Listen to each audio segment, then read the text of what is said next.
మందస్మిత ఎవరిచ్చారో మందారానికి రేకుల నిండా ఎర్రని సింధూరం. సృష్టికెవరు నేర్పించారో దృష్టిని కట్టిపడేసే చాతుర్యం.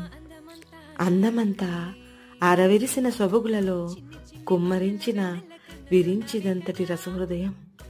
మానస తీరంలో మరందాన్ని చిలకరించే ఆ అద్వితీయ సౌందర్యం రెప్పల వాకిలి దాటి నేరుగా హృదయాన్నే స్పృశించే సౌకుమార్యం.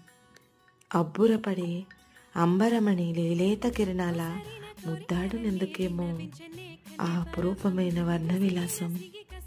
మందస్మిత మందారమా, హృదయాలను మంత్రించే సమ్మోహన రాగం నీకెవ్వరు నేర్పించారు? రమణీయతనంతా రాసిపోసి సుమలలామా, నేను పట్టరాని సౌందర్యానికి